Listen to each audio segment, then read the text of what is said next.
السلام عليكم، ازيكم يا حبايبي؟ عاملين ايه؟ يا رب تكونوا بخير. النهارده بقى كده زي ما انتوا شايفين كان يوم خبيث كده، وكان يوم كله من اوله يعني كده، كان من اول النهار لاخر النهار. وهوريكم برضو كل حاجه وخطوه بخطوه هوريكم هنعمل ايه. طبعا ده كان يوم خبيث، وطبعا كان يوم كله كده نشاط يعني وحيويه، كان خبيث واكل وقرص، وكان كل حاجه يعني، وكان سمك طبعا. وهوريكم برضو كل حاجه دلوقتي في الفيديو. طبعا هنا يا جماعة كانت حماتي كده كانت بتغربل الدقيق، وهنا طبعا هتنخل كده كل كمية الدقيق اللي انتوا شايفينها دي. يعني بتنخل الدقيق كده، بتخلي الدقيق لوحده، وبنطلع منه الردة دي طبعا بنفرشها تحت العيش لما بنيجي نقطعه. طبعا ده كان دقيق قمح، وده كان دقيق الدقيق ده يعني بنقول عليه دقيق شرا. فهي كانت بتوريني يعني اللي هو دقيق القمح كان فاتح شوية عن دقيق الشرا. طبعا دقيق القمح ده كنا مخليينه علشان نعمل بيه القرص بتاعتنا الجميله اللي هوريها لكم دلوقتي واحنا بنعجنها. قلنا يعني حماتي كده قالت واحنا بنخبز نعجن شويه قرص كده بسمنه بلدي جنب العيش. ها ايه قمت كده بقى وعجنتهم، وحماتي طبعا وهي بتغربل الدقيق كده ما شاء الله، يعني غربلنا بتاع 30 كيلو. زي ما انتوا شايفين كده الشوية اللي قدامنا دي هنغربلها كده كلها. وهي كانت بتفصل الدقيق في الطشت، والردة كمان بنحطها كده على الشوال اللي جنبنا ده. وهتعمل بقى كل كمية الدقيق كده، وبعد كده طبعا هنجيب مية بقى دافية. طبعا عشان احنا طبعا في الشتاء بنعجن الدقيق بتاعنا بمية دافية يعني. لو انتي في الصيف بتعجنيه عادي بمية من الحنفية. لو انتي في الشتاء لازم بتدفيله ايه المية كده، او بتجيبي شوية مية من السخان علشان العيش في الشتاء يخمر معاكي بسرعة يعني وكده. طبعا هنا كده نخلنا كل كمية الدقيق، وهوريكم دلوقتي طبعا بعد ما بنعجنه. طبعا احنا لما بنيجي بنخبز كمية كبيرة زي ما انتوا شايفين كده، ما بنخبزش يعني كمية قليلة. بنخبز كمية كبيرة، يعني ممكن 30 كيلو 50 كيلو على الأقل. طبعا كل الشويلة اللي انتوا شايفينها دي هننخلها كده في قلب الطشت، وبعد كده بقى ايه هنعجن بقى كده زي ما انتوا شايفين. طبعا ده مجور حاطين كده فيه مية سخنة، وحاطين فيه ملح، وطبعا احنا حاطين على العجينة دي طبعا الخميرة، وحاطين رشة سكر كده. وبعد كده طبعا بننزل بقى كده على العجين بتاعنا كده بالمية الدافية اللي انتوا شايفينها كده. وبنبتدي طبعا نعجن بقى كل الدقيق معانا كده. طبعا احنا كنا المرة دي كنا عاجنين، مش كنا عاجنين كتير يعني، كنا عاجنين 30 كيلو بس. فعجناه كده كله مع بعضه. لكن لما بنعجن 50 كيلو بنعجن شوية بشوية كده في طشت، وبعد كده ايه بنرجع نحطه تاني كله في قلب بعضه. وده طبعا كان الفطار بتاعنا يعني، كنا عاملين الفطار. فبعد كده طبعا ما خلصنا عجين سيبنا بقى العجين بتاعنا يخمر، وقعدنا بقى ايه نفطر كده في الشمس يعني فوق السطح. بيبقى يوم جميل يوم الخميس ده كده، وبنفطر كده كلنا مع بعض في الشمس كده فوق السطح. بعد ما بنخلص طبعا عجين، احنا بنعجن قبل ما بنفطر الصبح بدري. وبعد ما بنخلص العجين بنقعد بقى ايه ناخد نفسنا كده بقى، ونسيب العجين بتاعنا يخمر براحته.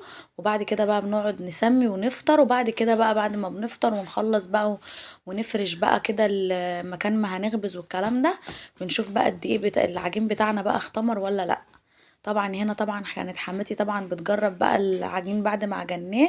فهي طبعا بتعمل حاجة كده زي صندوق يعني، زي بلالين كده بتعملها، فبتشوف العجينه بتاعتنا يعني اتظبطت ولا لا. انا كنت بعجن معاها كده. وبعد كده هي طبعا بتحب تعمل دي زي ما انتوا شفتوا كده.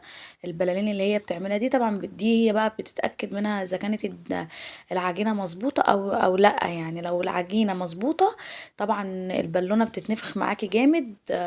ولو العجينه مش مظبوطه ولسه عايزه تتعجن شويه بتبقى البالونه يعني ما بتتنفخش معاكي جامد زي ما انت ما بتعمليها يعني. طبعا هنا بقى العجين ما شاء الله الله اكبر، اللهم صل وسلم على سيدنا محمد. زي ما انتوا شايفين كده كان ما شاء الله خلاص يعني، اللي هو هنلم ايدينا بقى كده من العجين وخلاص. وهنا بقى حماتي حبت تعمل برضو البلالين اللي انا وريتها لكم دي، حبت تشوف العجين بتاعنا يعني. كان ما شاء الله الله اكبر، كان كله بلالين كده وجميل.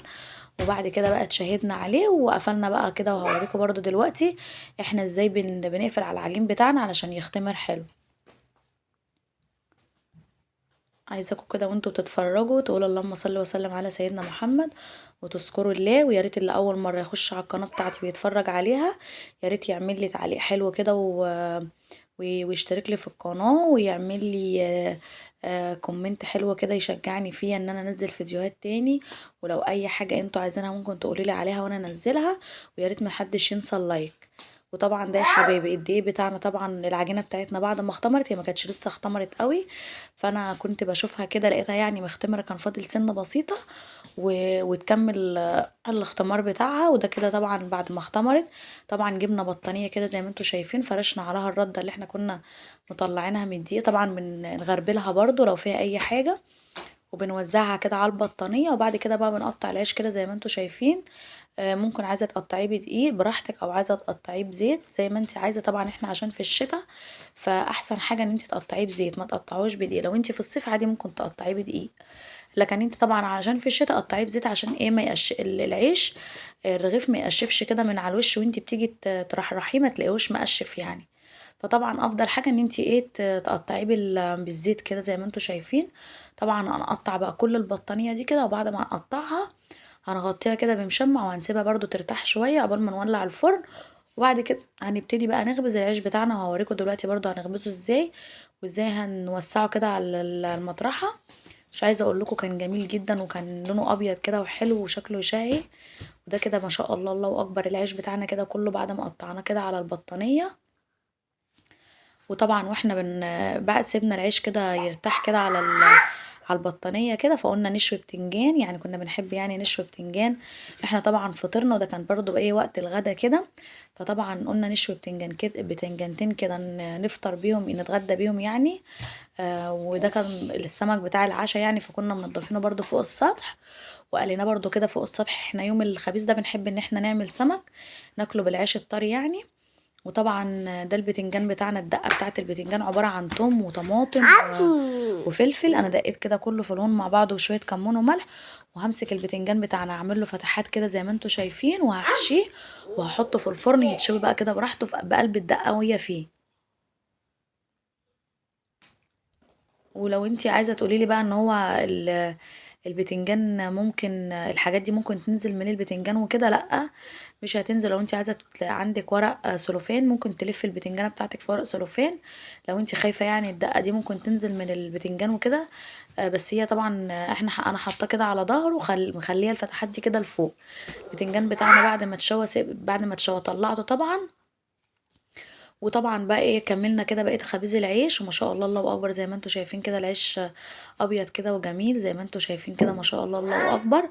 بعد ما بنخبزه كده طبعا احنا مش بنخبزه كده وخلاص، احنا طبعا عشان بنخبز كمية كبيرة فبنقطعه بقى كده رباع. وبنلدنه كده في الفرن بنحمصه يعني، وبنسيبه ينشف كده فوق السطح. وبعد كده بقى بنخزنه عندنا. طبعا هنا كده بقى اخت جوزي كانت قاعده كده قدام الفرن، هي اللي كانت بترمي قدام الفرن. فطبعا الاول بنلقط الرغيف كده على مطرحه صغيره، بنوسعه شويه، وبعد كده بنرميه على المطرحه الكبيره دي، وبنوسعه بقى خالص كده مقاس الرغيف اللي انتوا شايفينه كده، وبعد كده بقى بترميه في الفرن.